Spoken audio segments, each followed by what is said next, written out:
As always, this detailed review is brought to you by BrainyBuyer.com. Shop smarter, be a brainy buyer. Hey, I was looking at these two Charbroil grills, and I'm kind of stuck. One's the Grill2Go X200, B00BFPMLI8, and the other is this stainless steel 4-burner 1, B0CYLZF54R. Big difference in size, huh? Yeah, definitely. The Grill2Go is super portable, right? Like for camping or tailgating? Exactly. It's only got 200 square inches of cooking space and one 9,500 BTU burner. Runs on those small propane tanks. The other one, though, is a beast. 550 square inches, 4 burners, plus a side burner, and needs a full-size propane tank.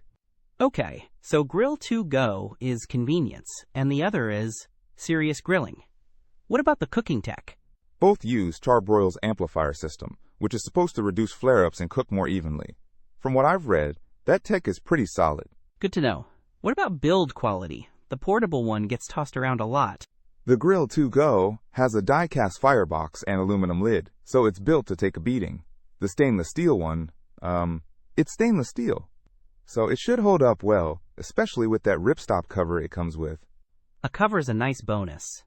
What about cleaning? I hate cleaning grills. The Grill2Go has porcelain-coated steel grates, which they say are easy to clean. The bigger one has the same grates plus a removable grease pan. So they're probably about the same in terms of effort. Okay, and what about extras? Anything stand out? The big one has a side burner, which is awesome for sauces or side dishes. The Grill2Go, it's really just the grill itself. Oh, and the large grill has an electronic ignition. Electronic ignition is always a plus. So it seems like the Grill2Go is perfect if you need something small and portable. And the other one is for serious backyard grilling. Yeah, that's pretty much it. It really comes down to what you need it for, I guess. And if the big one is even available, it shows currently unavailable. True. Availability changes everything.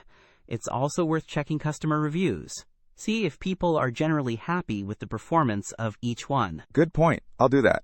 Thanks for the help. Don't miss out on our next in-depth review to help you make smarter purchasing decisions. Hit that subscribe button and the notification bell so you're always in the know.